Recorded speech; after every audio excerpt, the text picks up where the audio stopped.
Hi everyone, my name is Daniel Shamzari bin Hashim. I'm your host today. Since today is an online webinar, please note that all video and audio are automatically off. If you have any question during the presentation, we love to hear from you. Please type your question in the Q&A box and our speaker will be happy to answer them during the Q&A session. Ladies and gentlemen, a very good day to everyone. Thank you for joining us on this online webinar. For your information, this online webinar is recognition of the International Youth Day, which was celebrated on 12 August yearly.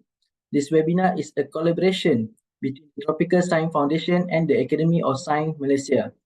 Ladies and gentlemen, this webinar series is leading up to the Tropical Science Conference, which the Tropical Science Foundation and the Academy of Science Malaysia will host together in October 2024 in Kuching, Sarawak. It is my privilege to introduce our esteemed colleague, Academician Emerita, Professor Tan Sri Datuk Sri Dr. Mazlan Osman, the co-chair of the International Conference on Tropical Science, Senior Fellow, Fellow of the Academy, member of Young Scientist Network, Academy of Science Malaysia, the Academy partner and affiliate. Welcome to our pre-conference webinar, International Youth Day. Our focus today is on youth in the digital pathway. Before we begin, I would like to invite the co-chair of our upcoming International Conference on Tropical Science, Academician Emerita Professor Tan Sri Datuk Sri Dr. Mazlan Osman, to give her opening remarks. Please welcome Tan Sri. Good afternoon. I think you can see me on the screen, yeah, Daniel? Yes, Tan Sri, I can see you on the screen. Yes, okay. Hi, everyone. Good afternoon, ladies and gentlemen, and good morning to, I think some of you are still in the morning. That's why we chose this particular time. So welcome to this another webinar in conjunction with our our International Conference on Tropical Sciences.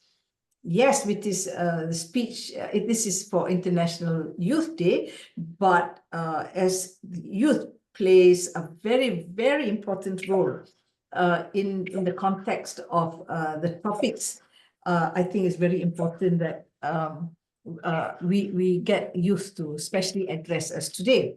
Okay, so we are actually going to celebrate International Youth Day, and this Youth Day was established by the UN in 1999 and actually is observed on August 12th. But because we had to make sure, you know, our esteemed speakers and moderator were available, this was the best date. And I don't think it really matters that we are a bit late, because I think better, you know, if we are, even though we are late, we've got the best to address us today. And so we would like to honor the remarkable contributions of young people around the world as stipulated in International Youth Day. And also we would like to draw people's attention to the challenges faced by youth. This year, the focus chosen, or the theme chosen, is From Clicks to Progress, Youth Digital Pathways for Sustainable Development. It is so apt, it is so current, given whatever is happening in our society today. And the youth is actually the one most embroiled in whatever you want to talk about. You know, social media, AI, robotics, they are the ones with the greatest stake. And as I said, the significance of this year's theme cannot be overstated. As we approach 2050, which is a mere 26 years, I used to think 2050 was a long way away, but no, it's only now 26 years. The tropics actually will become home to the majority of the world's population. But that's not the crunch of it. The most important thing is that 2/3 of that will be children, or those under 25. In this context, the role of youth in the tropics is not only vital, but surely it will be transformative. Young people are at the forefront of utilizing digital technologies, as you and I know. They are on their mobile devices, services, and AI is nothing to them. And so they will help us address some of our most pressing global challenges. and we know what these are. These are defining challenges of the world today: climate change, poverty, inequality, and a few others. So today's webinar provides an invaluable platform to learn from youth, their experience in driving change and inspire movements. So that's why I'm so excited to listen to this webinar. So we hope through this webinar that we can galvanize youth and maybe not so young people like myself to tackle the specific challenges faced by youth in the tropics and, of course, the rest of the society in the tropics. So let us celebrate International Youth Day, ladies and gentlemen, by committing ourselves to supporting and nurturing the incredible potential of our youth. I think if you're not so young like me, we have children and grandchildren, so we're still very, very interested in youth. So by working together, us, policymakers, stakeholders, and community members, surely we can create strategies and policies that foster global solidarity and drive the progress that we need.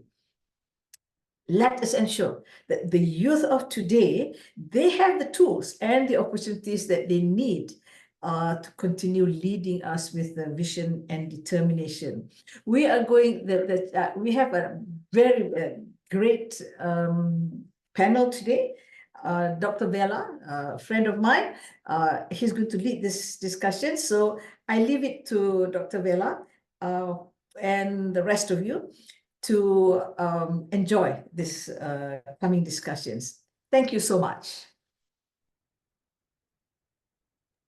Okay, thank you very, very much to Tan Sri Mazlan for the wonderful speech.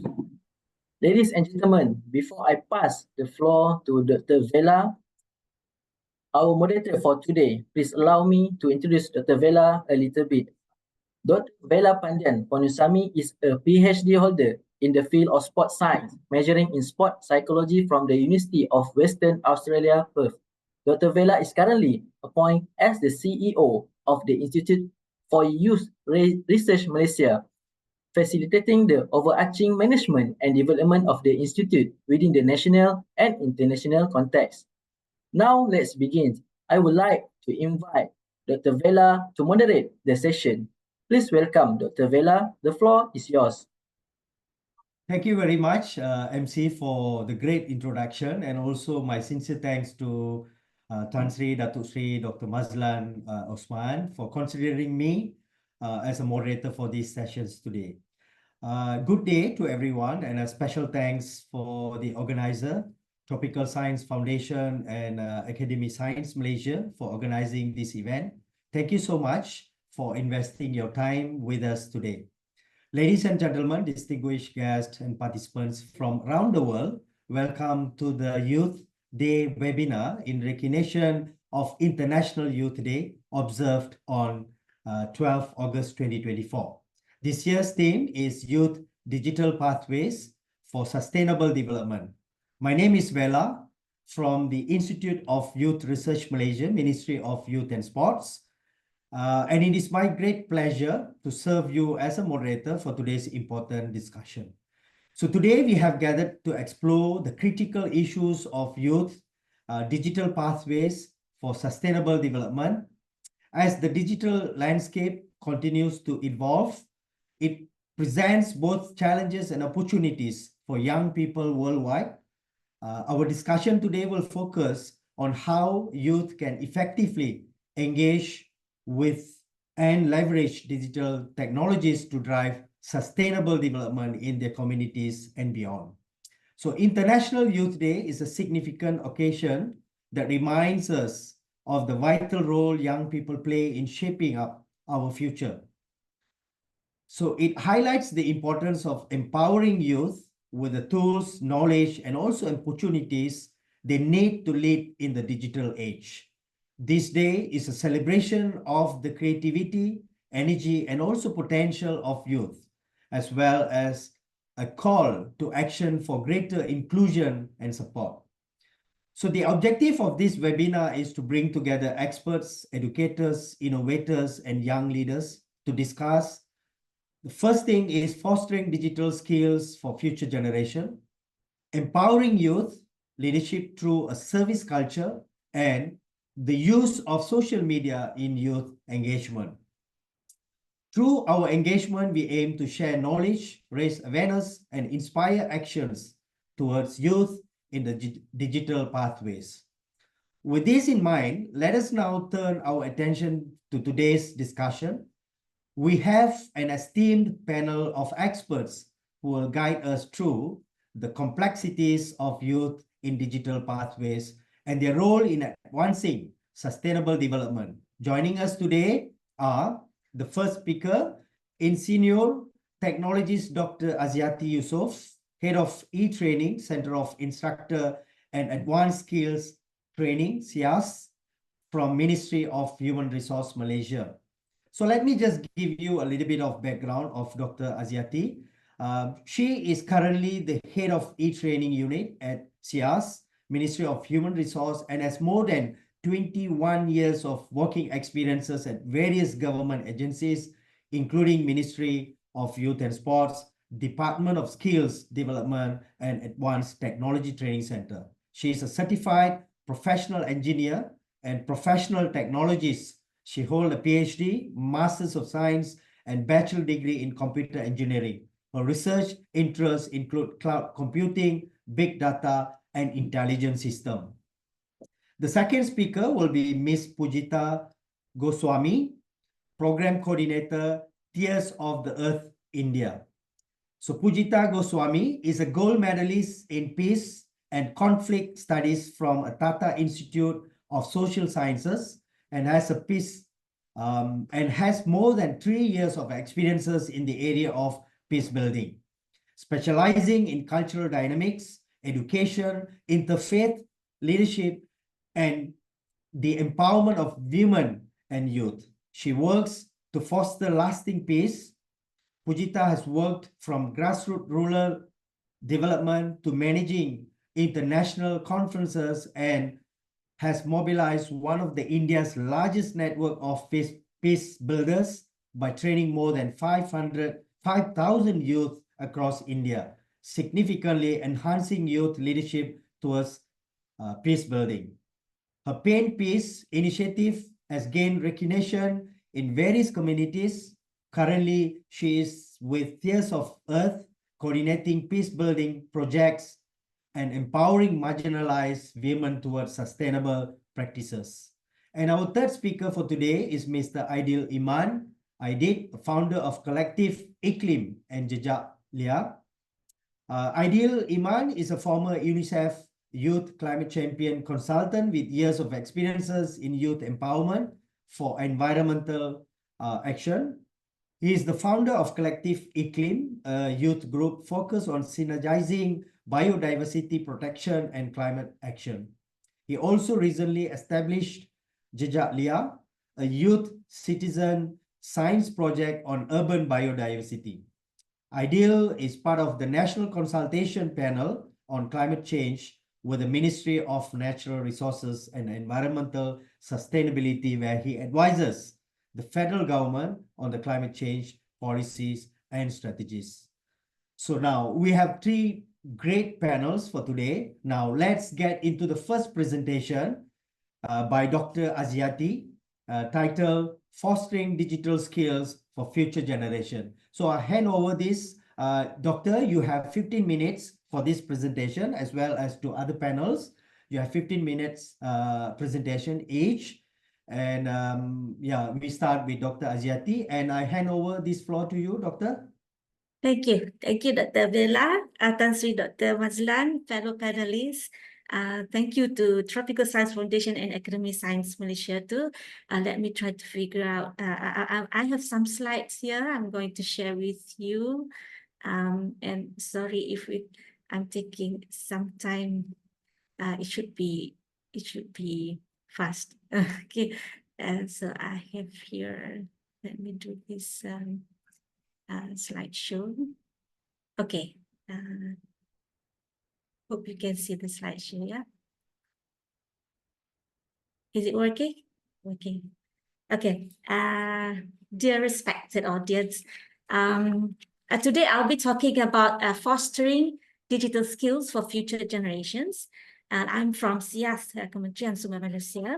You see, any knowledge, skills, and creativity should always be objected to the contribution of a new and significant invention, ideas, technologies, and perhaps to build a strong foundation for a better community. However, we nevertheless still need to be wary on the challenges, issues, and threats that might complement for each breakthrough. So when we construct an idea and expectations to the next generation, to our legacy, to the future generations, we certainly would like to architect a better version of ourselves, hoping that the mistakes that we have made should not be repeated, and we learned from our experience in order to ensure that we would contribute to something bigger in life.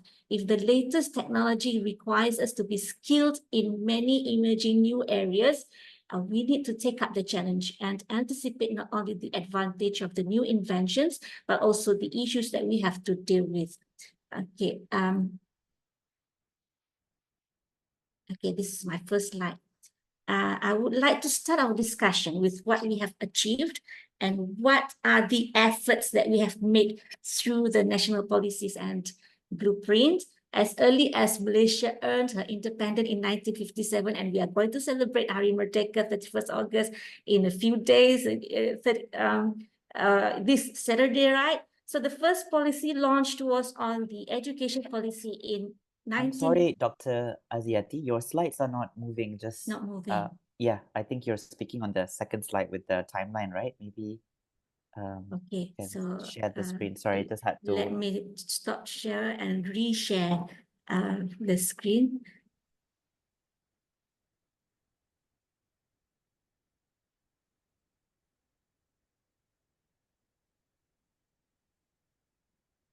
It's stuck. Or do you can help me with this? Let me restart the. Let me restart the. Doctor, can you just close the original one and then you reopen back again? Maybe Yeah. just give it a try. Yeah.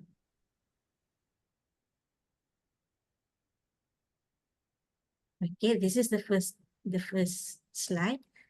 I'm doing the slide sharing now. Okay, I'll go to the next slide. Now, is it working? This is the second slide. Yeah. Let me help you to preview the slide. Okay. Okay. Okay. I will, So I will start I'll your stop. slide, right? Okay. Okay. Okay.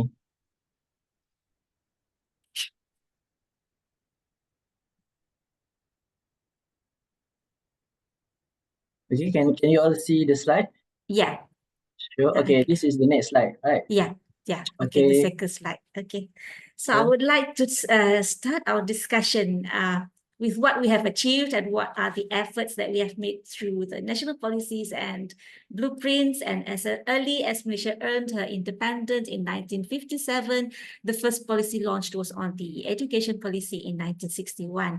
This is to show the degree of our commitment towards educating a learned society. The initiatives include proper education system from preschool, primary to the secondary school, and with graduation targeted at that time at least at the age of 16 years old. And this system was then revised in 1996 for better implementation.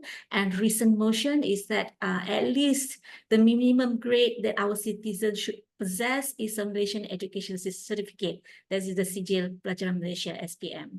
And in 1985, we started a more serious policy like the National Industrial Policy to strengthen the national income and economic growth. And with the launch of the first national car by the Perusahaan Automobile Nasional, or short form as Proton, we have not stopped from continuously improving our industries in various trades and businesses.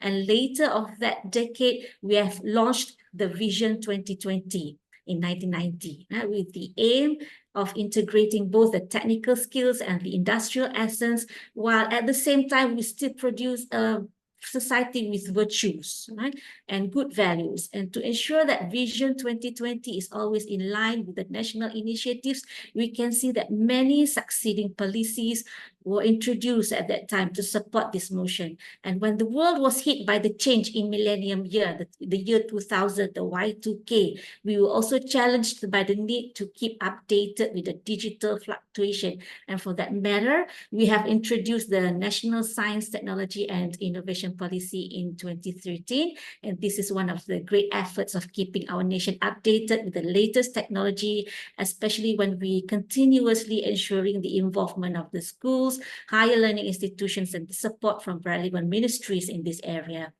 We have seen through this initiative that even Academy Science Malaysia was empowered, and there are many activities in STEM, the science, technology, engineering, and mathematics, initiatives, the technical education and scientific discoveries in our education system.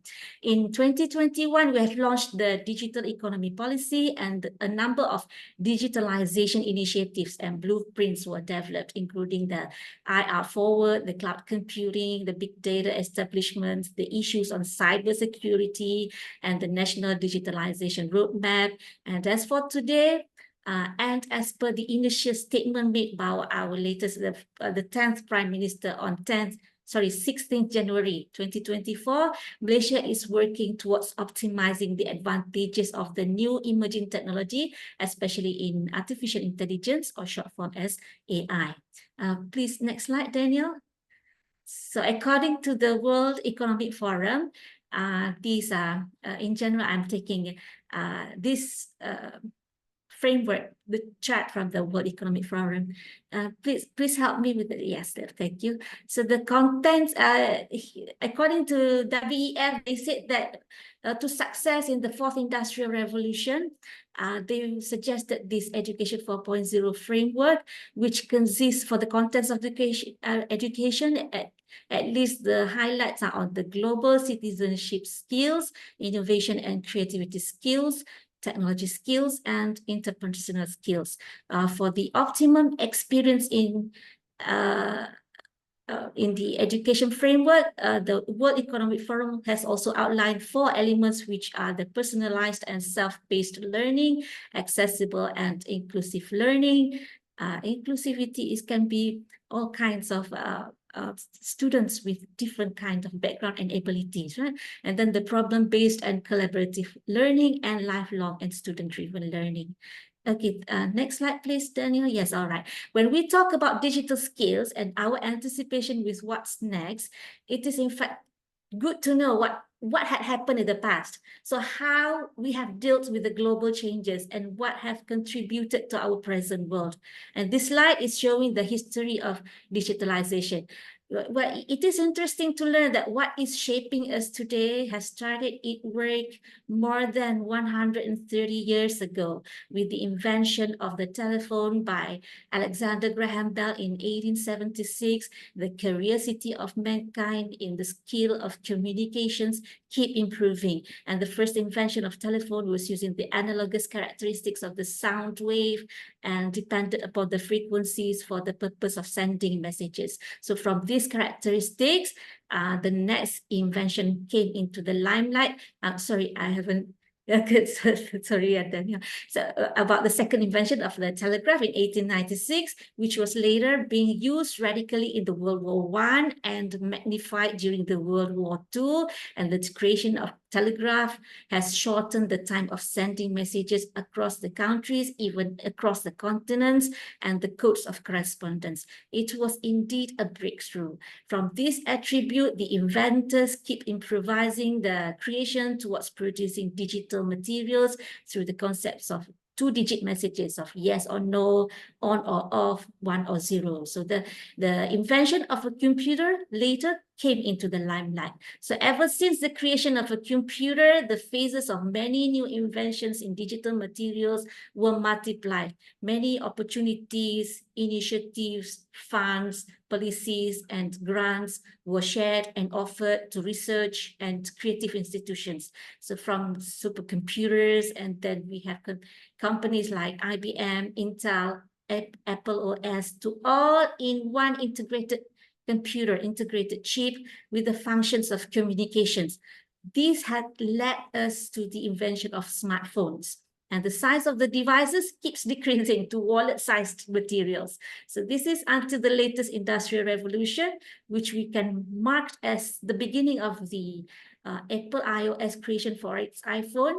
Then everything is within the touch, right? Everything within the end of our finger. So everything inside a single wallet-sized device, and had encouraged healthy competitions too with many manufacturers of smartphones. So in fact, with the creation of computer, the coding skills and programming, we create many programmers. We create many people behind the computers. So during this time, these skills are emphasized and had initiated a generation of internet and programming savvy. So the basis of this programming had led to the era of the artificial intelligence. And the truth is, the era of AI is actually already here in the market since 30 years ago. And we are trying to be at the forefront of this kind of this technology. So until today, the knowledge of AI is relevant to most of the business and economic industries, contributing to the growth of a nation. So, okay, next slide, please, Daniel. This is in brief. Usually, the discipline of AI is related to these subdomains like the machine learning, deep learning. The NLP is the natural language processing, robotics, computer vision, and the expert systems. Okay, the next slide, and should be the last one. Okay, so in today's borderless world, the digitalization is a multidisciplinary knowledge. Future generations need to anticipate and equipped with proper skills for the new emerging technology. The national expectation on the youth is indeed quite high. And how are we able to manage this challenge?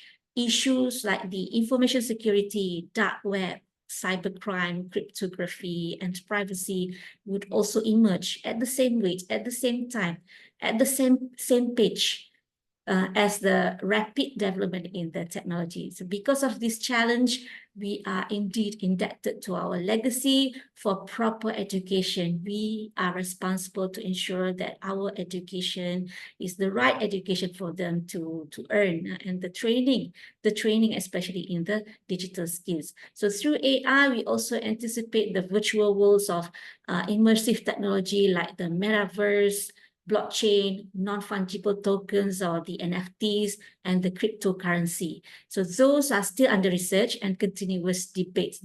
They are in continuous debates. Either it is legal or not, either it is practical or not to our real world. Yeah. So as the Prime Minister, this is my last slide. We have emphasized, he has emphasized in most of his speeches.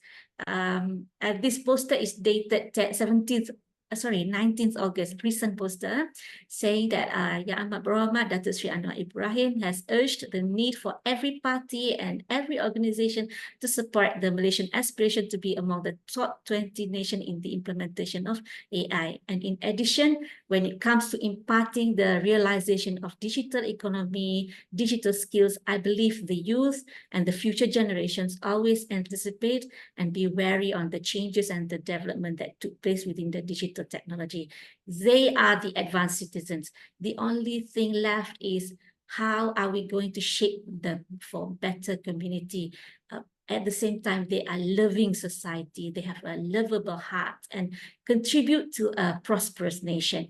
And in 5 years ahead, If we sustain the momentum of instilling the appreciation of digital economy and fully utilize its strengths and opportunity, we can prosper to the next level of economic growth, social improvements, and education levitation.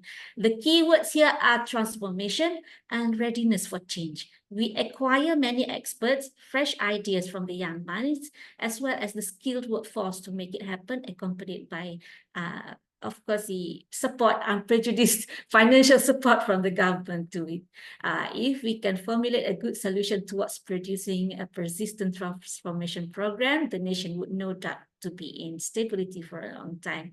With that, I end my presentation. Thank you, Dr. Vela. Thank you, Daniel, for helping with the slides. Over to you, Dr. Vela. Thank you very much, Dr. Aziati. That was a great presentation. I think you covered very well. Talking about fostering digital skills for future generation, I think you touch about the national blueprint, the policies which has been developed in the last few decades. And of course, I think the great change has been seen very clearly after the pandemic. So I think now everyone is talking about AI, digital skills and all those things. The advancement of the digital skills are seen very, very important nowadays. I think it will also be applicable for our next generation for a workforce. So I think with that, thank you very much, Doctor. I think we will have some questions later on will be posed to you or the other panels as well. So let's just move on to the next presenter, Miss Pujita. To speak on empowering youth leadership through a service culture. Through her experiences, I think the biodata that I read very short about her experiences and all that. So I think she will explain in more details. So the floor is yours, Miss. Thank you so much, Dr. Vela. I will just share my screen. Wait. Yes. Yes, so I'm very much excited. Thank you so much for inviting me as a panel member. And I'm very much excited to share more about the topic actually. Let me just do one thing. Wait. Yes, I hope my slides are visible. Okay, so my topic today is empowering youth leadership through a service culture. Wait, just a minute. I'm having a technical issue. Yes. So before going to the whole idea of leadership through a service culture to the idea of digital pathways, first I would like to highlight why we are talking about youth, why we are celebrating this whole International Youth Day today. As youth are the one who has the capability to mobilize the community. They are the one who can actually bring change. They are not only leaders of tomorrow, but also leaders of today, right? They are the change makers. They have the vision. They have the aim that what they want to see, the better in the world. And also, as Dr. Aziati mentioned, that they are innovative. They know that innovation are being introduced and they know how technology is used, how they can have different solutions, and they have great enthusiasm. Further, youth are also open to various knowledges.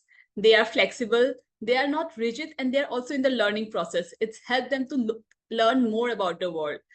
The next important thing, I think one of the most important thing is that they are the bridge among the different generations. So I think most of the people here in their youth or who are also currently at the youth at that age, they've heard this, that, oh, behave like a child, but also that you are not the child anymore, behave like an adult. They can connect with both the generation, whether they're children or whether the adults. So they're the bridge connecting them. They understand both and they can connect them. And the most important thing is that the values and the culture that the youth possess, they can take it forward to the next generation. They are the one who can ensure sustainable action. So one of such sustainable action that has been fully concentrated in current time and has been in the limelight from the global scenario is the idea of service. Now, what is service? Service is basically us providing our skills, resources, knowledge in a way which can contribute for betterment of the community. Like suppose in service is not only for social development, medicine, the field of medicine, the field of teaching, it's also service. You're providing your knowledge for the betterment of someone else. So the basic of service is contributing for development. However, in the social sector, service stands for when you provide your volunteerism, your work, and in return, you do not expect something for like financial credit or anything. The main idea is you ingrain in yourself to do something for the community. And some examples would be like plantation, donation, cleanup drives, all these things, right? Most of the people are involved in. Now, for a minute, I would like to ask everyone to just sit back and just imagine a community where all the people there are trying to do something selflessly for the betterment of the community. It will be beautiful, right? All the people, all the community members, all the humans, they are being selfless and they're working for developing a culture where everyone is working for the betterment of the community. So just like in the slide, you can see a plant, but a garden or a forest is always beautiful more than a plant, right? So that's what the service culture is. And service does not mean that you are only doing something for the people around you. It's also for self. Just like on the plant, if these leaves that you see are the services that you're providing to the community, the roots are the skills that you're developing for yourself. So how much the tree grows, the roots also get strengthened, right? It becomes bigger. And that's how service also helps you to build your skills, your knowledge, and your personality. Now, if we are talking about the culture of service, we can denote it in two strands. One, the traditional practices which are already teaching us what are the service values. In our culture, through our religion, folklore, tales, we have been hearing the whole service values from our childhood. And secondly, a new kind of culture has been developed, is trying to be developed by the institutions, which is basically from like there are national schemes which ensures, ask every youth to participate in social sector, in social development sector. The international like UN volunteerism, UN volunteer, that is quite people are joining now, youth are joining now. So different institutions are developing this whole arena where service culture has been promoted in the recent time. Now coming back to the traditional practices, I would just like to give an example of one of the religious practices, one of the culture practices which ensure service. And I would also ask all the people who are listening to this session today to just think of such service practice that your tradition, your culture, your religion tells you to do. So the vision that I would like to share, the practice I would like to share is Seva of Sikhism. I hope most of you have heard about this. So Sikhism is a religion which highly practiced in India and also in Canada. So in Sikhism, there's this whole idea that prayers are not only way to reach God, but it gets complete when you serve, when you do physical labor for the welfare of the people. And this is done through the idea of Seva. Seva is direct translation of service to Hindi and Punjabi, that's language. So in this manner, I will just show you some videos. Wait. So this is basically videos of a workshop place. In the first video, you will see a child. He's preparing the breads for the people. In the second video, see the people are distributing food here. And this is actually a langar. This is called a langar hall, where in Sikhism, there's in their worship place, there's a community hall where people come and eat there, and it's for free. It's provided for 24 hours. So here people come and volunteer. In the third video, you will see a guy, he's cleaning the floor for the people. And in the fourth one, a person is cleaning the shoes. And yes, now you will see like devotees have given him the shoe and he has kept it. Now, all these people you are seeing here, they are basically volunteers. They are not who are working at the worship place. They come there. Like I am not from the Sikh, I don't follow the Sikh religion as my daily practices. However, whenever I go to their worship place, it's something that's come inside me. You just go there, you volunteer that, oh, today I want to clean the floor. Oh, today I want to make the bread. Today I want to cook something. Today I want to distribute. So this is a culture that they have ingrained inside them and which is promoted through religion. So this kind of service culture, and it's not only for your worship place. If you see any crisis, any like earthquake, droughts, conflicts, anything taking place around the world, you will always see Sikh community providing humanitarian aid. This is something ingrained into them. So this is what service culture is, with what tradition provide us. And not only in Sikhism, I've heard in Islam during the Ramzan, the food has been distributed to people who cannot afford it. In Hinduism, there's also this idea of Bhandara, where the people who are in hunger, they were fed. So all the tradition, all the culture presented. The second, when I mentioned about developing a service culture, which which the institution are trying to develop, is to develop leaders, so that this idea of selflessness, this idea of communicating, providing your labor for the people, it's been promoted. So I would just like to share some steps to all the youth who are listening, how you can be connected with this idea of service culture. The first and the foremost is be mindful and be aware of what is happening around you. So what happens, we human have 6 senses, but we tend to block it. Currently also we are using our 2 senses, I think listening and seeing, right? We usually tend to block all our senses. First thing, open your senses, be aware what is happening around you. Once you let's not take a big step of global things. We start from small, like your locality, from your surrounding, what is happening, what are the issues around you, and try to understand those issues. Every issue is different. You don't try to generalize, and empathize, understand, feel that. Another and one of the most important thing is your motivation.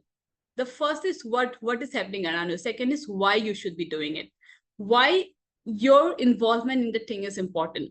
What's your vision, how it impacts your life, how it impacts your community. With the motivation only, you will be able to provide your service to anything. The next is how you should be doing it, and that is innovative solutions. So every issue you see yourself is different. Every issue have their own problems, so everything doesn't have the same solution. They can be taken in a way that the solutions can be related, but it has to be implemented in different way. So be innovative, be creative, think outside of the box. And also traditional aspect, that is cultural humility, is very important. You should understand that in different location you are providing your service, you are working, everyone has different culture, so traditional aspect need to be taken into consideration. And the next thing is practical approach. So we usually have big dreams, but we do not see what are the practically we can implement it. Like if a crime is happening, we just cannot go and just put the person inside the jail. It's police force are there, law enforcement forces are there. We are the one, we should see what role we can play in resolving that. So always take practical approach. And next, 2 most important step, as Mahatma Gandhi said this, I hope you guys have heard about Mahatma Gandhi, who is known as the world peacemaker. He said this, be the change you want to see this world. So if you have found the problem, you have found the solution, you are motivated, no one else will come and resolve it. It has to be you. Your ownership is required, your leadership is required. Unless you take the step, no one is going to solve that issue. And most importantly, the team. As I have written, connect. The team is important. Even like to organize this session, there might be a team who was playing different roles in this. So connecting and having a team is very much important, and collaborating, because all the people here, all the people in the earth are working for a similar goal. This service or the culture of service will never be a competition. It's rather collaboration. Connecting is important. Now, coming to this whole idea of digital pathways, that how the idea of service culture is related to digital pathway and how it can help in its scalability. The first is accessibility and inclusivity. As Dr. Vela also mentioned, that COVID has changed everything. Now we are connecting over Zoom. So the platforms that are present with us, we can actually reach, like I'm sitting in India, people are here sitting in Malaysia. So we can connect with people with different locations, help take advantages of digital pathways to reach to people who are in different areas. Second, awareness and education. The role of social media is at peak in spreading awareness. I think the next speaker will be highlighting more on this. So this is something that needs to be taken consideration on. And education, of course, various courses, various skill development sessions are there, which need to be taken, used in understanding service culture. Next, scalability and impact, as I have written.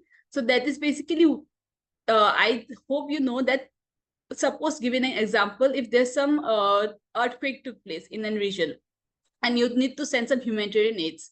So through digital media, through digital platform, you can get the data of how many women are there, how many children are there, how many men are there, how many elderly, how many physically, like especially able people are there. And these things have been used by different organizations, different institutions, especially like United Nations, in sending humanitarian aids. So in such manner also digital things, digital technologies are being used. Next, collaboration and network. All of us are in social media. We collaborate, we like connect on LinkedIn, we connect on Instagram. So use this collaboration, use this connection, and spread the good thing, the idea, the service you're doing. Like people are currently spreading that how they can lead a sustainable life. And I have seen people, by seeing reels and videos, they're actually changing it too, the youth especially. Next, sustainability and innovation. So use this digital platform. There are different apps, there are websites which works in promoting service culture. Like there's, I think, WFP, there's this on Share the Meal. Such initiatives are there on social media, on apps, such websites which can be used. Next, community building. So through social media, through digital platform, we can connect with people. We have this WhatsApp communities where we are connected. So we can share the motives, we can share the ideas, we can share the initiatives. So I am just giving an example of my organization. We have started this water conservation project in India, and just through social media, now we are implementing and starting it in 10 countries. So this kind of implement service can be expanded. Your scale of service can be expanded to different regions. And lastly, and most important is capacity building. I think the session here today, we are speaking about different like digital pathways and all. So such sessions, such workshops, trainings, this can actually enhance for actually implementing service culture. So yes, that is all from my side. Thank you so much. This is my email ID if you would like to connect. And yeah, I will just stop sharing my screen. Thank you. Over to you, Dr. Bella. Thank you, Ms. Pujita. I think that's a great presentation as well. You highlighted the importance of the youth being a change agent, for the future.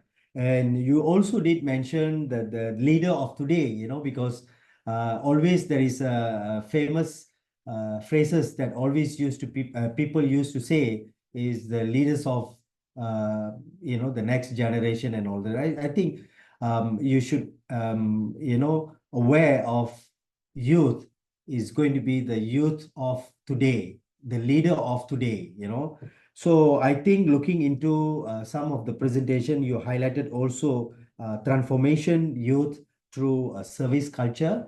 That is also good. I know you showed us some samples, examples, and also what are the characteristics of the youth should be, in terms of, in the future, how they should be carry themselves, to make sure that, they involve in a service culture, to make sure that, effectively they can also contribute to the community. So now I just wanted to add one, points, statistics here. This is on a Malaysian perspective.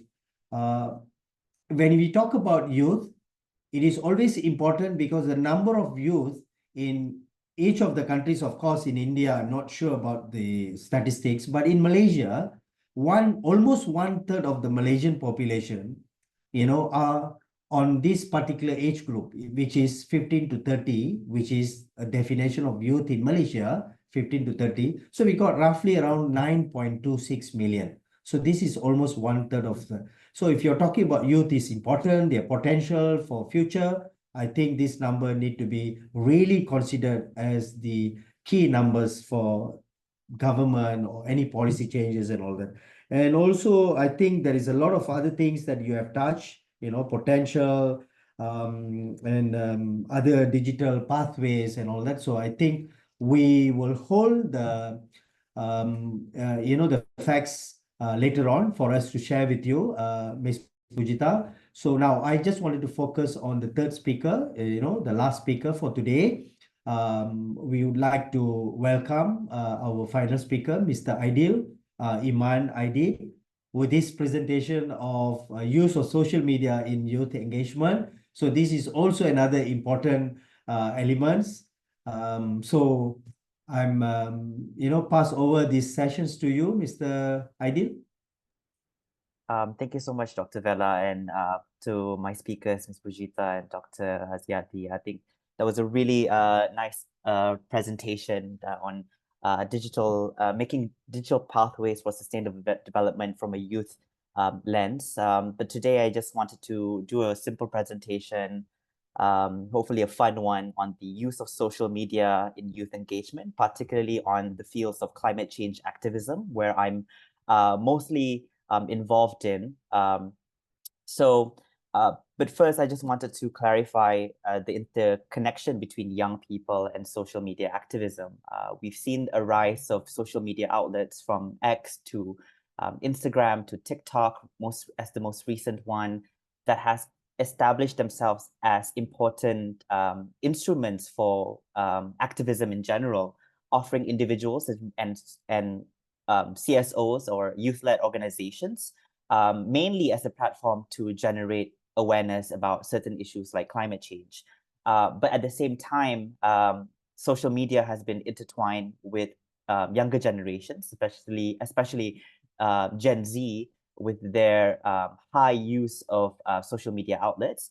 But at the same time, there is this misconception that Gen Z or younger generations are a very apathetic generation, that we do not care about politics, we do not care about social justice issues, about the environment. But that's not very true, because I think there is a realization, at least amongst even in terms of global consensus and even in Malaysia, that there is this realization that young people's lives are being intertwined with activism, because as you can see, how climate change affects younger generations, how they affect children, how young people are mobilizing different efforts to combat climate change or unsustainable development. But at the same time, as the most recent momentum that we have received in Malaysia is the lowering of the voting age to 18 years old. Previously, you'd had to be 21 years old to vote in the general election. But now, thanks to Undi 18, which is a youth-led NGO in Malaysia, and protests in front of Parliament by young people and the movements spread across social media led by young people, we can now vote at the age of 18. So Malaysian youth have always been leaders of today's conservation, mobilizing discussions on the environment and climate change, and setting up protests and rallies, for example, like the Fridays for Future movement that was spearheaded by Greta Thunberg, one of the most prominent climate justice movements in the world. We've had a version of Fridays for Future protests in Kuala Lumpur called the Climate Strike Rally that happened all the way from Masjid Jami LRT station, and the protest went all the way to Dataran Merdeka. But also using other forms of activism to fight against environmental degradation, and I think social media plays a huge role in that.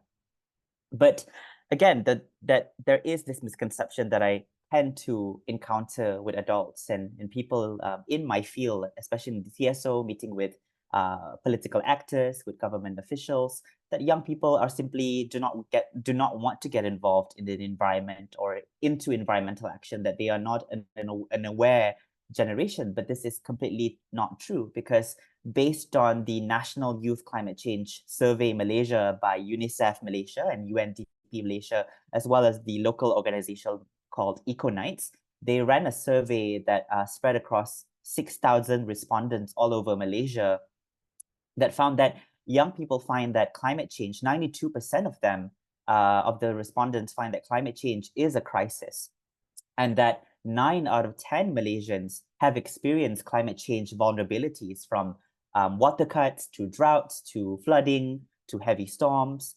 And that at the same time, despite this climate risk, this vulnerability that young people face, especially children, they are taking individual actions, and that 9 out of 10 young Malaysians are already making individual actions to combat climate change. And these individual actions include afforestation or tree planting, recycling, spreading awareness online, talking to members of parliament or politicians, and making their own individual efforts. But The survey also found that young people find that climate-friendly lifestyles can be expensive and not really affordable or accessible, and that a lot of their actions are on individual base, that they cannot find places or NGOs or organizations where they can contribute, and that's quite of a problem. One of the things that we can address here is that social media is the main information source for climate change for young people. And we can understand this sort of survey, whether this is a problem, whether there is a trust issue, whether the education system in Malaysia is providing the correct information or the most interesting information about climate change that makes young people aware. But in fact, young people are resorting to Instagram and TikTok and Twitter to find information about climate change. While that is good and positive, but it also questions the fact that maybe our education system can be improved to include mandatory climate change education syllabuses on sustainable development, on SDGs and other environmental issues more comprehensively and more holistically to improve the awareness of young people and not make them heavily rely on social media for awareness building.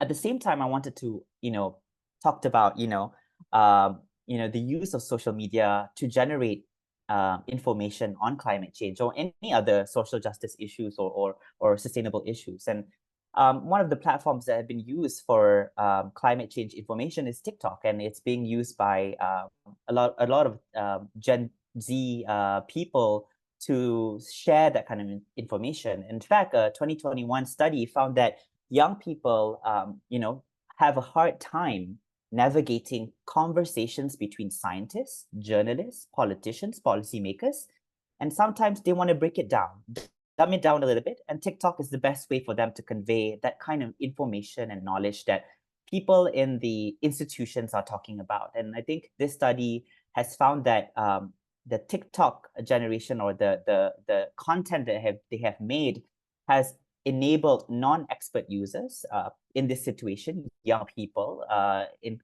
who are not in adult professions, can talk about climate change in a more fun way, in a more creative way on TikTok, and enable conversations with other young people and other people who are using TikTok or other social media platforms. And it can cause things from, getting new knowledge or even confusion. But the thing is, most important thing is that it's a creative way to generate that kind of information that you want, especially when there are very hard information or knowledge that is hard to digest. For example, like reports from the Intergovernmental Panel on Climate Change, the IPCC assessment reports, and policies by the Malaysian government. Those things can be hard to digest, and it'd be really handy if you have young people using TikTok as a way to make those information more digestible and easier to understand. And this is one of the TikTok that I've seen. It's about a young girl with an audio at the back where the people are there's an audio saying that, is no one going to help her? Like, is someone going to help her? And her is the Gen Z, where the ones that are not helping her are the generation boomer when it comes to the climate crisis.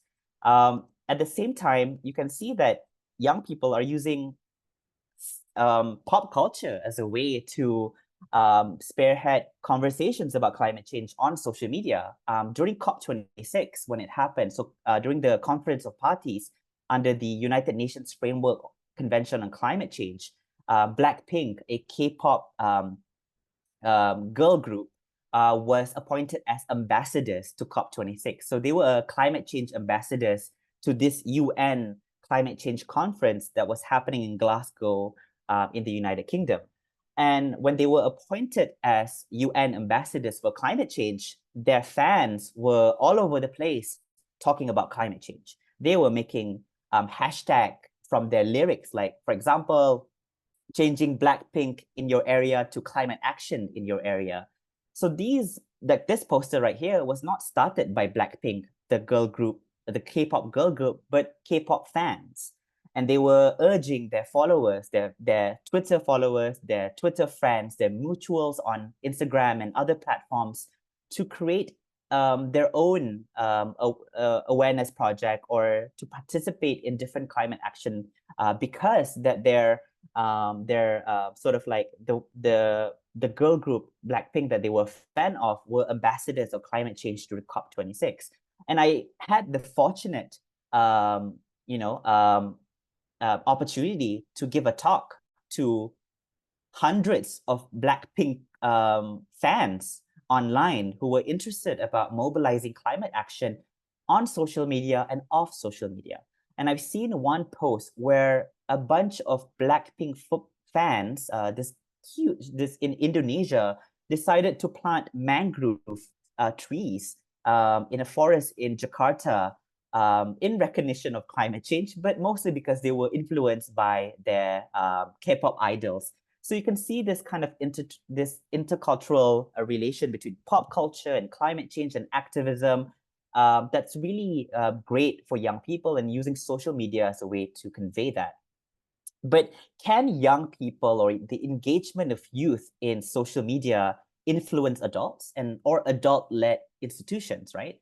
And I can explain you in this phenomenon that happened this year, which is called Brat.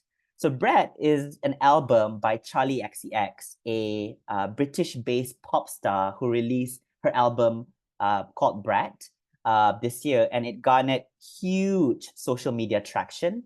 What it had done and what it had cascaded into was that a lot of adults were using Brat as a reference to their work. One of the most notable person who is using Brat references in their work is Kamala Harris, the Vice President of the United States.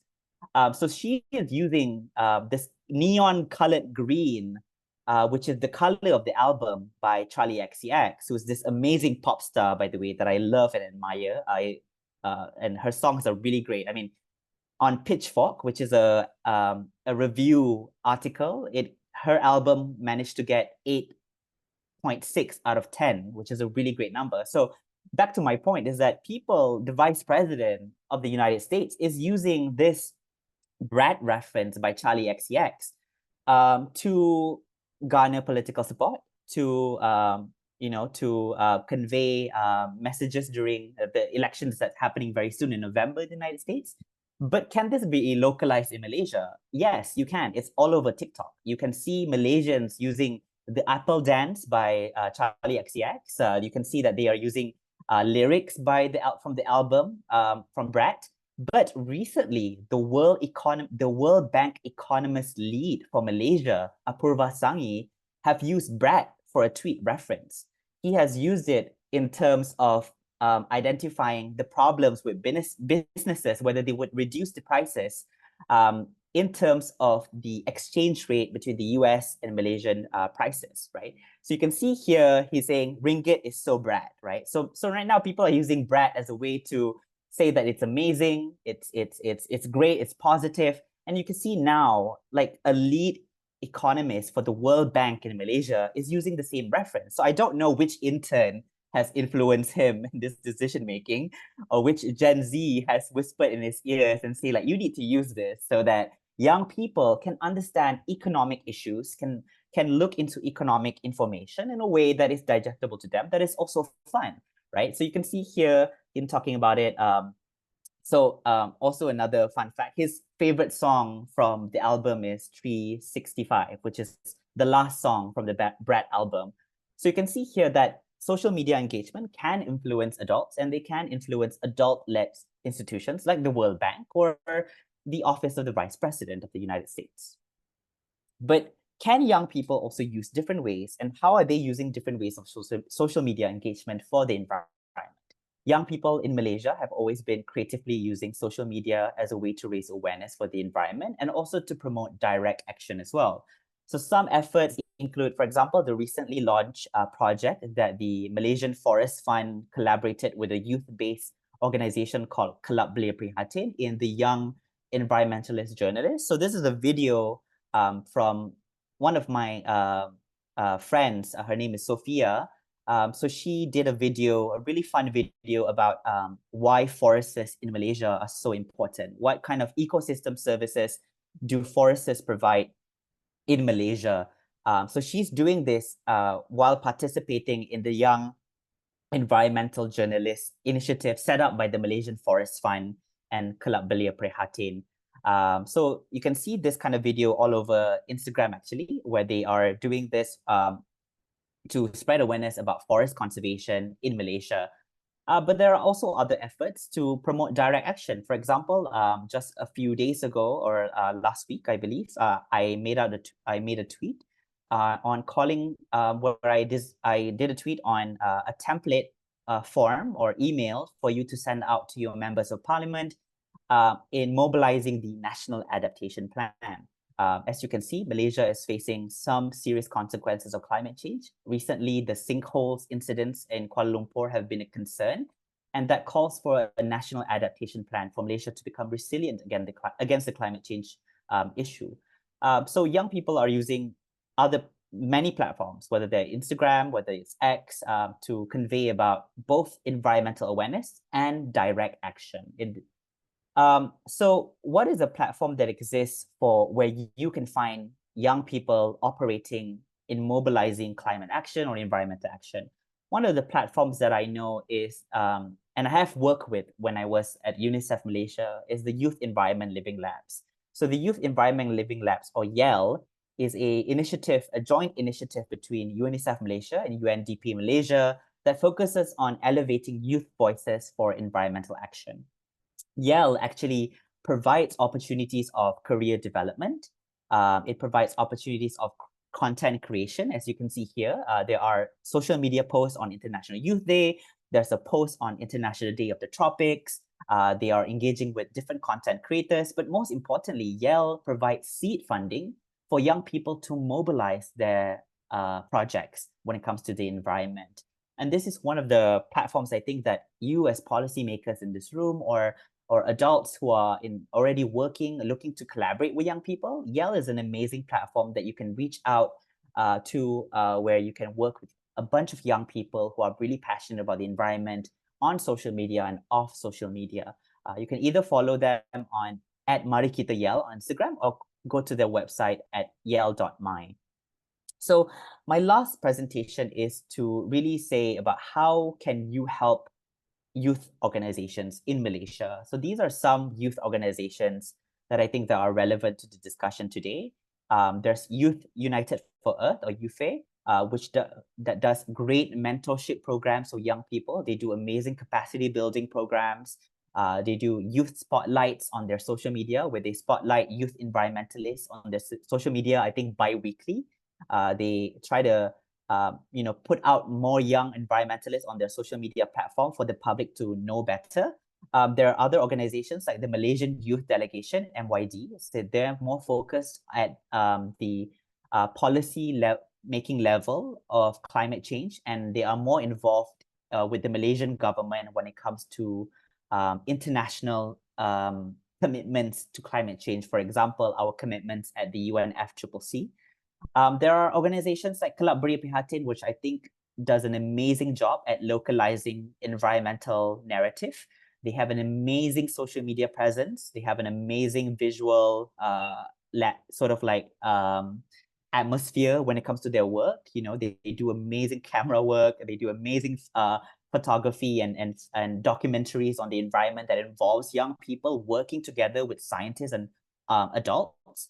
So it's a great way if you're looking for an NGO that tries to localize a lot of the climate change and environment narrative. There's My Hutan, which is attached to the Undi 18 organization, focusing on policies for forest conservation in Malaysia. There's the Young Reporters for the Environment, an NGO focused on building environmental journalism capacities for young people who are interested in that field. And lastly, there's my own environmental organization, Jejak Lia. We focus on citizen science. We do bird watching surveys. We do herpetology surveys. We do a lot of conservation-based initiatives focused on citizen science and so on.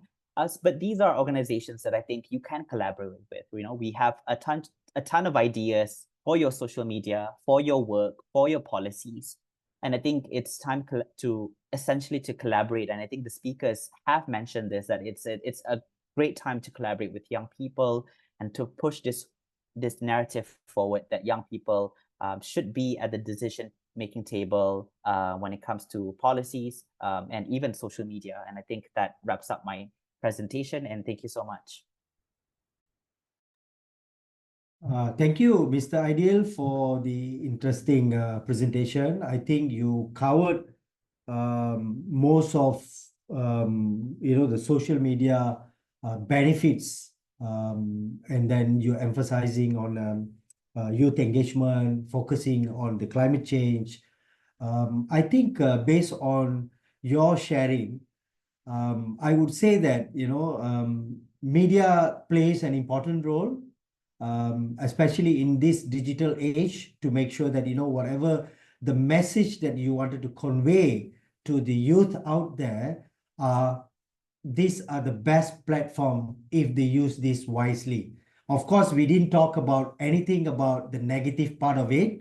Okay, there are some, the misuse of the digital platform for certain reason and all that. But I think you highlighted on the positive sides. I think your associations, if I would say, Jejak Lia, I think the activities that you mentioned, the examples that you gave, and then the survey that statistics that you share with us, saying that 92% of the climate change, the survey respondents responded that, climate change is a crisis, and social media is one of the main source of the climate change awareness platform. So all those things, shows us that, media, social media is the right platform if used wisely, to highlight the activities of the youth. And also you mentioned, this is quite interesting,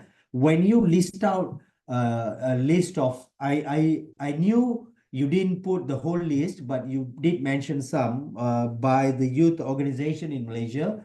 When you mention one by one, so there's huge number of initiative has been done by them, and media, the use of media is a great source, of or the platform for highlighting all the issues pertaining to the climate change and all that. So I think very good presentation.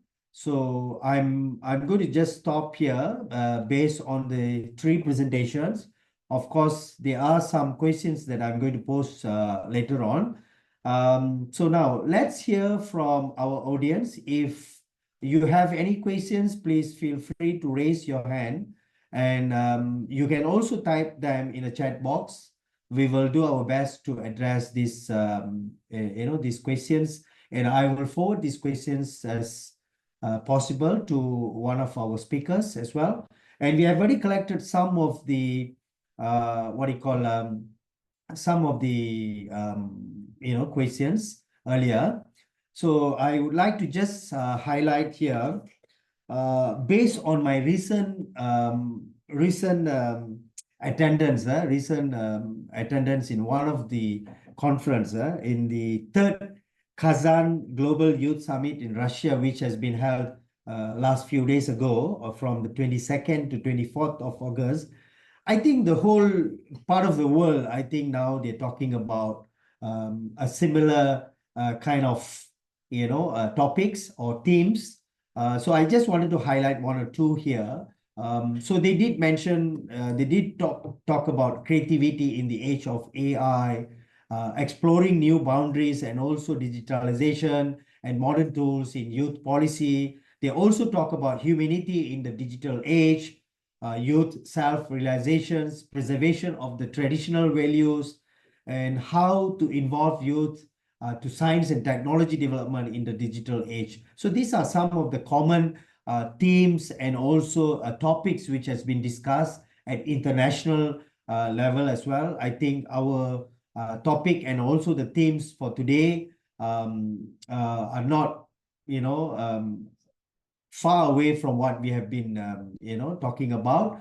So now, while waiting for some of the questions from the audience, so I would like to just pick up few which has already got picked up from the organizers for us to highlight.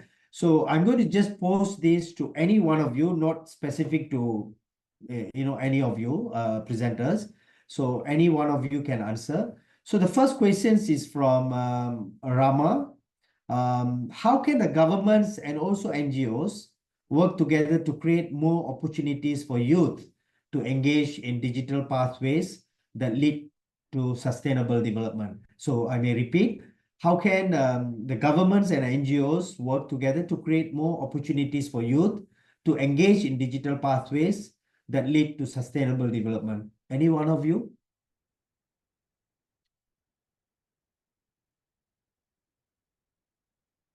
Miss Puvita? Looks like a Maybe bit. Dr. Vela, maybe I'll start and maybe Okay, that is good. and I welcome Mr. Aidil and Miss Pujita to proceed from what I will stop after this.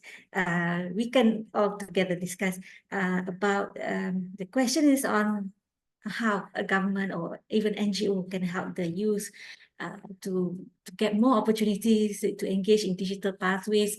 I would like to highlight even today's efforts on doing the webinar, and even we have this organization, Academy Science Malaysia, we have this Tropical Science Foundation, and I think many initiatives under Academy Science Malaysia itself has a lot of grants, a lot of initiatives that has been taken to emphasize, to encourage our youth to take up any I mean any themes or anything that they are launching towards producing something creative in their own values and in their own ideas, and maybe lead to the technology. We can talk about innovation exhibitions, or those are common initiatives that have been done yearly, annually, right?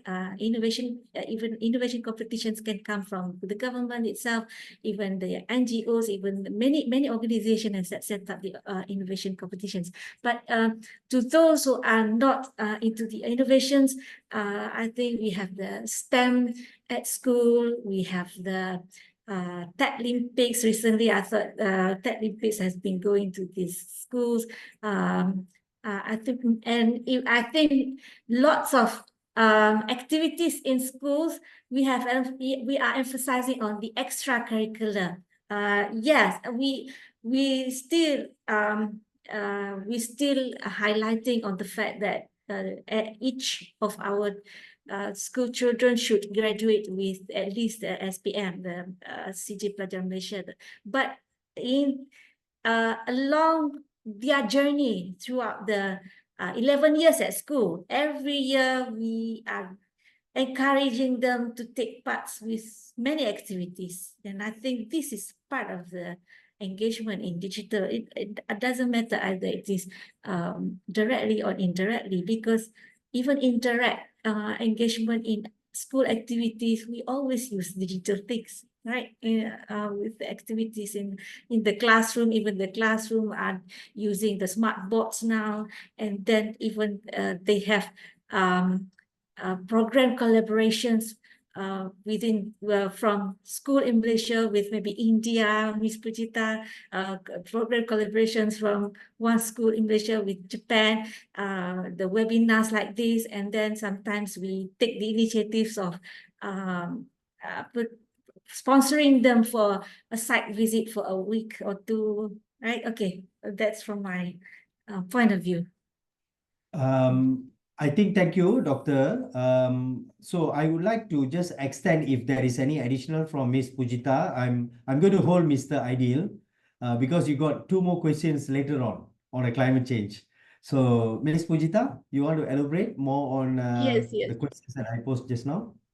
Sure. So the first thing that when you talk about the digital, like role of government and NGO, especially in digital pathway, the first thing is that in the countries of the tropics, especially, they are developing countries. Most of the youth are not even having the access to these digital platforms. I think the first step should be to ensure that even the economic weaker section are also receiving the basic technological accessibility. This is something that I think need to be done first and foremost. And secondly, I don't know the condition of Malaysia. In India, in education system, though digital platforms are used, but when you learn about them in technological form, it's still developing. Like currently the new education policy has been introduced where coding and everything will be taught. So this need to be like much more strengthened in the school system only, where this need to be made very like common and normal for using digital platform, because it's the new future. It's the present, and the future will be developing more. So one who already have the access, the education system need to, as Dr. Aziati mentioned, the education system need to ensure that at least the students who are in school, they are aware of all these things on how to use it, because this like the skills are very much necessary. And the one who doesn't even have access, especially the NGOs and government, should introduce policy, introduce collaboration, and of course CSR, the corporate the funding that the corporate provide, that need to be ensured that the lower sections should also get accessibility to technology. So yeah, that's from my side. Thank you, Ms. Pujita. So I've got questions from Marielle Irisha. This is for Mr. Aidil. How do we start with climate advocacy? Is it better to start small or partner with CSOs? And do we have a flowchart or guide on advocating? That's the first one. Yeah, okay. I think both ways are relevant. I think a lot of CSOs want volunteers in the first place. And I think if you volunteer at the CSO or an environmental organization, it's the best way to get a lot of experience. Before I started my own movement in my own organization, I volunteered for 2 years at My Hutan at Undi 18, and then another 1 year at the Malaysian Youth Delegation. So that really helped build my capacity building skills and for me to create my own organization and mobilize my own social media advocacy. But you can also start, by yourself, talking about what you want to talk about on social media. I think it's up to you. I think joining on an organization can be scary sometimes. I think a lot of people don't want to acknowledge the fact that, joining a bunch of like a group of many people can be daunting. And if you're an introvert, it can be really scary sometimes. And there's like a lot of anxiety attached to that work already, right? Working in an environment CSO field isn't, I would have to say, anxiety inducing or a bit, sometimes can be depressive, but most of the time I'm just optimistic. But that doesn't mean that you can't start alone. I mean, you definitely can. At least when I started, before all of this, I used social media as a way to build myself up. I used Twitter and particularly to spread information about wildlife conservation and my experiences volunteering at different wildlife rehabilitation centers, conservation centers, at sanctuaries and zoos. So you would have to find a way to creatively share that information or experience if you're doing it solo or individual. There is no better way, I would say. I think both ways are valid. If we had a flowchart on guide on advocacy, there is a guide that I use, and what I used at UNICEF and what I applied to one of the people that you saw in my presentation, Sophia, who is a receiver of one of the programs that we did together with her, a fund receiver that we did. So she also started quite small, and then and now it's sort of a prominent person in the field. Is that we exposed her to the UNICEF Youth Advocacy Guidebook. So this is a guidebook for you to be introduced to momentum building, to networking, to building allies, to event management, and desktop research. So it's a very handy, I think, less than like 50 pages guidebook that introduces you to the basic advocacy 101. It's a great guide that provides you all this information, the key steps for you to start your advocacy. So I would say that is a useful tool for you to guide yourself in your advocacy journey, but I wouldn't say there's a better way, whether you want to start small or you want to join a CSO. Joining a CSO would greatly help you build experience and networking, but also starting small assures you that you would build your credibility up in terms of your desktop research, in terms of your social media management, in terms of your visual creativity for your infographics, for your social media posts like your TikTok and your Instagram reels. So there is no better way. I think both ways are valid. But if I would say, if you had the opportunity to join an NGO, that would be super great. And some of the lists that I did in the presentation could be relevant to you. I hope that answers your question. Okay, thank you. I think looking at the questions posed to us, I think mostly are related to climate change. So I've got another one to go for Mr. Ideal before we move forward for other questions, which will be for the other two presenters. So given the challenges posed by extreme weather events in tropical regions, what are the some of the innovative adaptation strategies that the communities and also the government can implement to build resilience and reduce vulnerability through social media? Yeah, and I mean, we have that already. Meteorology Malaysia has a great Twitter sort of like Twitter platform already. Like, people engage with Met Malaysia to know news or updates about extreme weather events. And I think a lot of Malaysians need to, I would say, have to interact more with Meteorology Malaysia. There is an existing platform, but one of the best ways that I've seen is a local initiative where a community that I went to was using a WhatsApp group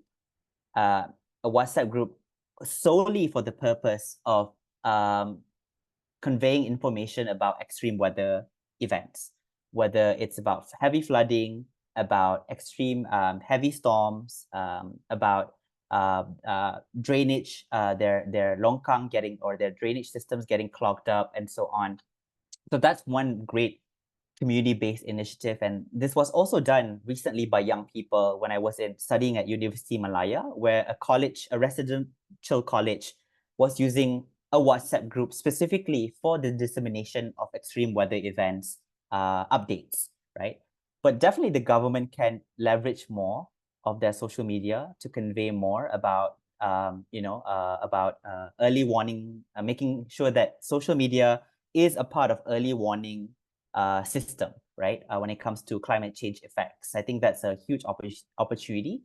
There is a huge traction and engagement with Meteorology Malaysia on Twitter, I would see, especially when it comes to, like, there's bad weather coming. I think it needs more people to engage with that. I think they would have to start using other materials to convey what Jabatan Meteorology Malaysia, the meteorological department, is conveying, using channels of TikTok to talk about extreme weather events that's happening in Malaysia. That would be really great.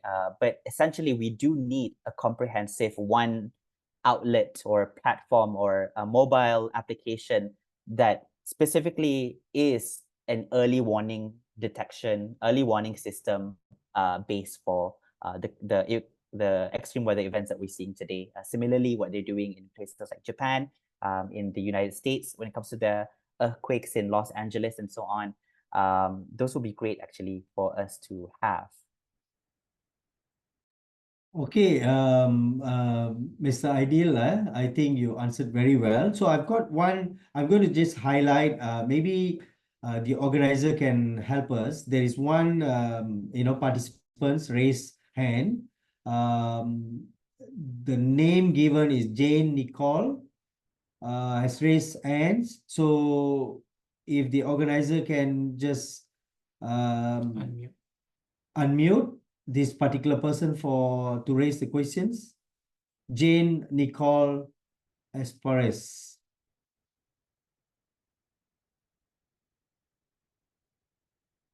So I think the organizer can unmute them. Yes, already unmute the Jane Nicole. Waiting for Jane to respond.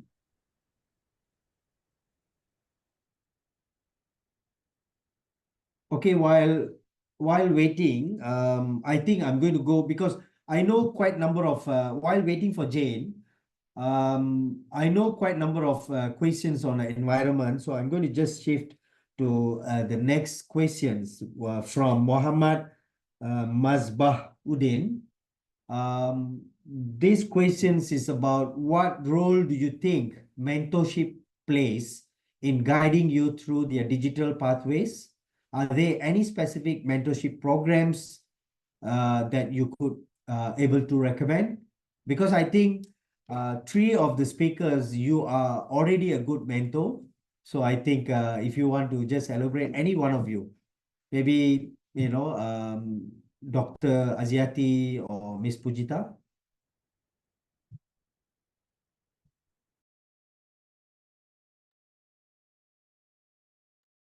What role do you think mentorship plays in guiding youth through their digital pathways? Yeah, this is a good question, Dr. Bella. But even Ministry of Youth and Sports, our ministry, the last time we have the fellow Perdana and all this kind, but this year they don't continue with the fellow Perdana, right? But I think it should be in that way. Maybe it should be the format of the fellow Perdana being changed to this kind of format of encouraging the youth to appreciate they are already in the digital age, but how are they going to handle for the benefits of the nation? So yeah, I can see that it should be one of the program that the country could highlight in their efforts in working towards being the top 20 nation in AI. When we talk about we wanted to be the champion, we have to think on how to achieve it, right? So, and one of the issues that we need to tackle is not only how to achieve it, but how the legacy that we can build that will sustain the benefits out of this but of course, if I were to throw my ideas, it's always should come with the education first and also the training. So starts from where the children will get the first exposure in how they are going to use their knowledge. They maybe at school they got the new knowledge, but that how that new knowledge can benefit them to handle the challenge of the digital age. Yeah, I do not have a exact what we call exact initiative or exact governmental program for this kind of mentorship, but it should be in our consideration later. Maybe Dr. Vela, maybe Iris can do the research to it on this. Yes. Definitely, Doctor. Thank you. And just for advice for participants, so anyone who highlighted the questions, if you have any further questions to your questions earlier, so you can also raise your hand and also you can ask the panelists to explain in more details or whatever. So we would like to open that as well if you have anything. So while waiting for June, just now, while waiting for June, so can we just go for the next one from Mariam Jamilah Hafiz? Mariam Jamila Hafiz posted the questions. Can you share some practical ways that young people can develop leadership skills, which while still in school or in early in their careers? So maybe Miss Pujita, maybe you can try to answer these questions. Yes, so this I have also explored very recently. I didn't know this when I was in school. So the best part is to get associated with some organization and to the experience basically. First, there are clubs. I think in Malaysia there will be clubs and societies in school. Be active in those. Secondly, start volunteering, start attending conferences and events from a really young age. Like I think I have hosted young change makers dialogues from students who are in class 3. So from that age only they are active. And when you get to connect with people now, with time, you start to understand more about the situation around you. And when you get a grasp of the idea of how people are working in a different field, immediately by interacting over time and time, you adopt those leadership skills. And I have also given you some pointers, right? Like how you can develop your service and leadership skills, like to be aware of what is happening. So the first step is motivating yourself that you need to lead. Okay, so when if situation comes or anything, we should not be expecting someone else to guide us. Like, of course, mentorship is important. The first thing is to understand why you want to do it. Like Mr. Idol, he's a climate advocacy, he's in that field. So he must feel connected to that sector, right? That's to the climate. I'm a peace builder because I feel that I have been grown up in a situation where there was conflict and rages and all this thing. So I became a peace builder. And leadership lies in first motivating yourself that why you need to do it. Once you realize that, start connecting with people who are already working. That's the first step. Even with the previous question on the mentorship, of course, mentorship is important. And mentorship is, because of mentorship, I'm where I'm right now, whether it's education, where it's like volunteering work, or whether it's the organization I'm working with. So leadership lies in your ability to understand why you should do it, and where you should be doing it, and how you are taking those qualities from others. Start learning, like make sure being a leader means you are leading a team and you are learning continuously. It's not like you are just leading it and you are telling them what to do. It's more about you are showing them the way that this is where you need to go. And with that, you are also learning with it. I hope I answered the question. Let me know. Okay, I think Ms. Pujita, you mentioned about when you talk about leadership skills, it doesn't really mean that you need to develop these skills when you're, getting older or at the adult's age or whatever. I think it all starts from the grassroots level or very early childhood. I think one of the place for you to develop these skills, I think it starts from home and also from school as well. When the school activities are channeled towards, giving some awareness to the young people about climate change or any issues from the very young age. I think how to tackle them, how to get involved, you're talking about service culture, all those elements can also be part of building up your good leadership skills. So I think, thank you very much. There's so many questions, and I just wanted to highlight again to all the participants. If you have very specific questions for to be based on the 3 panels, so maybe organizers can help me. Maybe you can just put on a chat box because we cannot answer all questions now. So you can just put it on a chat box, and then maybe you can just highlight who are the panels need to answer, whatever, if you have any relevance of it. And I will ask maybe the panels to answer and post it over to you guys. So maybe, the organizers can help us on that. So I'm going to just pick up the last one question, and I'm going to just hand over to to the organizers later on if we still have time, and then we can still continue. So my questions, not my questions, I mean, this is from the participants. SM Eng, so that is the name given. Social media can be a double-edged sword. So what strategies can youth use to avoid the negative impacts of social media, such as misinformation and also cyberbullying, while maximizing its potential for good? I think I did mention earlier. So there are pros and cons, on a social media. If you use it wisely for the positivity or the positive effects for the young people outside there in terms of awareness and all that, it will be on a positive side. But if you misused it, that's something could able to create. I think we're all aware of this.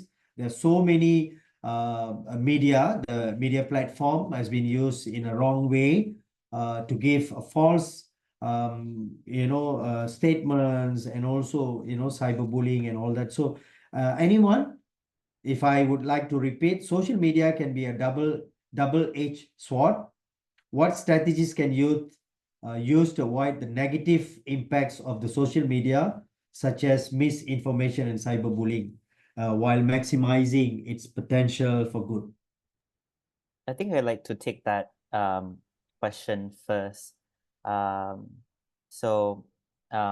I think for me, I think desktop research is important, right? As someone who has been using social media for a very long time for climate change information sharing, awareness sharing, I've also been sort of guilty for misinformation sometimes. So curating is really important. So that's why desktop research is important. Right. So I now have this attitude or behavior where I actually time my tweets or my posts. I make sure these things are cited correctly. I make sure that they are worded in a way that is also digestible for the readers. But also I would check again whether it is truthful. So desktop research plays an important part in that situation. And for you to, that's why it's important. Social media, it's also there's this concept, social media curatorship. You're literally curating your content, so that's really important. And especially for people who intend to become influencers, who are influencers, who want to spread good awareness for the environment and for other social causes. Curating your content and doing desktop research is important. And I think on the cyberbullying, I think it's just important to not just be mean to people. I think that's basic common sense for you to not involve yourself and hide behind anonymity to be mean or rude to someone else. I think you wouldn't want that experience for yourself, and I think you would imagine not to having that experience for someone else as well. But I think it's important to avoid that by managing your circle. Whether you want to become a private account for your social media, that's also an important step you can take. Whether you just want to share your information, your advocacy to just the 200 people that you know, your friends from your school, your family members, that's good enough, right? They could use the awareness sharing themselves. So you can regulate who you engage with as well, whether you want to become a private account or you just want to allow certain people to follow you on your Instagram, on your Twitter, and on your other social media platforms. Know who you engage with. Make sure that you build a circle of trust amongst your social media peers, and these can be peers from your school, especially people that you can trust, so your family members, your cousins, or people that you've met a couple times who are really kind to you, and you know that you have established that kind of trust with them. So regulating your social media presence is also important.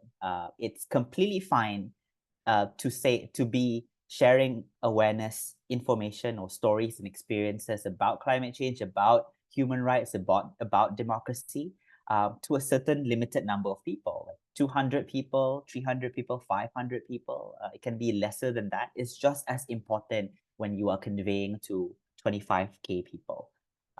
Know your audience. I think that's really important. And make sure that you take safeguarding steps to ensure your safety on social media as well.